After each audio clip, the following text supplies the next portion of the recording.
Hi everyone, welcome to the next topic of motors or machines, in which after DC motors you are going to study about three-phase induction motor.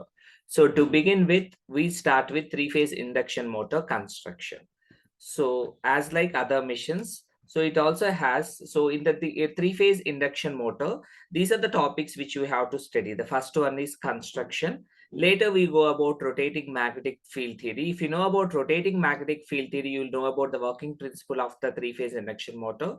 From that, we study about different torque equations and finally the torque slip characteristics. So now let us continue with the first topic called construction. As like any machine, this three-phase induction motor has a stator and rotor. Stator is the stationary part and rotor is the rotatory part. And all you can see in this picture, very simple picture, where this is all about the stator and this is all about the rotor. And you have the end bells wherein you completely close it and make it as a single structure.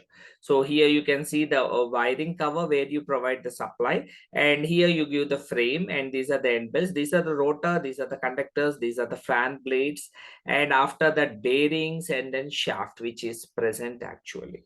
So now let us move to the next topic of the stator. So this is the stator. Actually all of you would be knowing about the yoke. As it is a motor, the basic principle is we give electrical energy as the input and it produces mechanical energy. So I give electrical energy here. You can see there are windings in the stator. These are called as stator windings. They have a purpose. When you study about rotating magnetic field, you will understand about them. So here these are the three-phase windings actually, which are present all over the stator. So this is basically a stator which has the poles and also the windings, the stator windings, which are in three-phase supply. We'll go more detail about it now. So here in this picture, you can see about three-phase stator. So as I said, three-phase, phase one, phase two, phase three, RYB. Here it is represented by blue, green, and red color. So these are the poles actually. So they wound in different directions so that they have equal magnitude but have a phase difference of 120 degrees.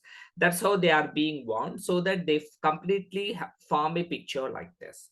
So this is your stator. Now coming to the rotor plays a very important role in three-phase induction motor, which is a rotating part which is present inside the yoke.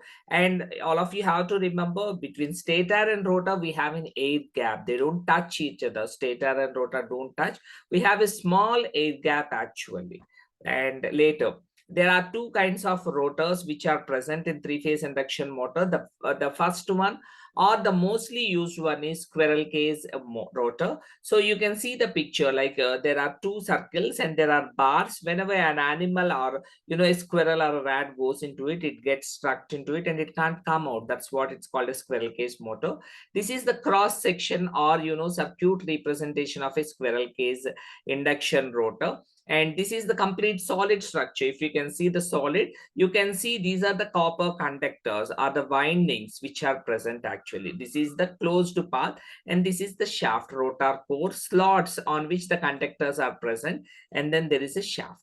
So this is how the squirrel cage induction rotor looks, and this is your stator. Here we give electrical energy to the stator and it makes the rotor to rotate. So that comes under the working principle which we'll discuss later. So this is the physical representation of the squirrel cage rotor. Now squirrel cage rotor, all of you can see this is represented by circle like this with the conductors, with small circles which represent the conductors. I give power supply, and this is a switch. It is a triple pole single throw switch.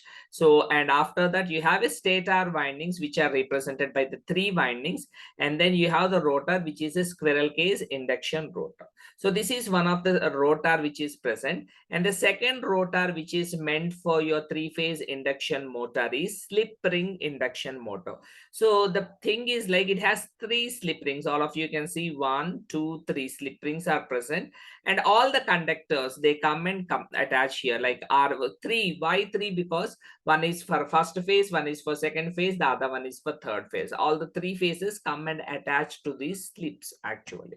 So here is the best example. So all the conductors come and attach to the slip, and onto the slip again you have the brushes, and these are the brush holders actually. So this is the animated representation of a slip ring induction motor. So this is the physical representation of a huge induction motor. So you can see this is the rotor, and the rotor has three slips. Always they have three slips. They don't have any more slips at all, not two, not four, not five. So onto the slips you have brushes through which the power is, the electrical energy is being given or taken. So this is the representation of your, this is your stator windings, which is three phase, and this is your shaft on which there are three slip rings. You can see one is R, the other one is Y, the other one is B. The basic advantage, if you have a squirrel cage induction rotor, why it is necessary to develop slip ring motor? This is because, in order to, because squirrel cage is a fixed one, it can't be changed later once the machine is being developed. But slip ring, there is a provision for us to control the speed by connecting resistances through the slip rings. That's why, slip ring rotor, the speed control is possible. And this is another representation. So here is your supply, which is given to the delta, and rotor connections are for the star. You can see star connected, and they are given to this three-phase slip rings, three slip rings which are connected to the shaft. Onto the slip rings, you connect the resistor by varying a variable resistors, which are just looking like a rheostats. By varying them, we can control the speed of the rotor. That's the major advantage of the slip ring induction rotor. And this is the basic representation of a circuit which one of my student has drawn. I felt it very interesting. So here it is a three-phase supply which is given to the stator, the outside frame, and in the stator you have windings which are called as stator windings. It has a purpose which produces rotating magnetic field, and after that rotor also we have conductors, and onto the rotor we have, if it is a slip ring, we can adjust them actually. So this is the basic representation. So what are the differences between squirrel cage and slip ring induction motor? Squirrel cage is a simple way of construction because, you have copper conductance and it's a closed. But here slip rings, you have three slip rings and R phase to the first, Y phase to the second, and B phase to the third. The construction becomes complicated actually. There are rotor bars and they don't have any end rings. They are all connected together by end rings. But here they are connected to the slip rings actually for the slip ring motor. In squirrel cage induction motor, it's all fixed. Once you develop it, it's fixed. You can't give any external resistance to it. But in slip ring, so with this, for every slip, you can attach a resistance and you can control it. So there is a low starting torque for squirrel cage rotor, high starting torque for slip ring rotor. And because here we do squirrel cage rotor, there are no brushes, so maintenance cost is low but maintenance cost is high. The efficiency is much better of squirrel cage rotor when compared to slip ring rotor.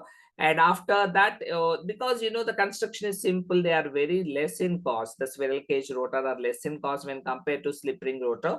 And squirrel cage rotors are widely used in industries, domestic purposes. Only 10% where the speed control is required, where a variable speed is required, then we use slip ring induction motor. So squirrel cage are used in lathes, drilling machines, fan blowers, printing machines, whereas slip rings are used in cranes, mining machines. So here in squirrel cage, we don't use brushes. Slip rings are not there, brushes are not there. But in slip ring rotor, brushes are there and slip rings are also there. So these are the basic advantages and disadvantages of both the rotors. So the rotor play a major role in the construction of induction motor. Stator remains the same, but the rotor is of two types. One is squirrel cage, the other one is slip ring induction motor. See, these are the few induction motors which I have taken it from a maintenance industry, which I want to see you. Here you can see the stator and also a rotor laminated here. So these are the things, and this is how the stator looks like, the stator winding, which I said like a rotating magnetic field theory is being produced. So which looks like this, so that you can understand it in the next one. So with that, the construction of the induction motor is being completed. Hope you all like this video. Thank you very much. So with this, and the next topic which we are going to discuss is about the rotating magnetic field theory, the production of the rotating magnetic field theory. Thank you very much, all of you. Bye.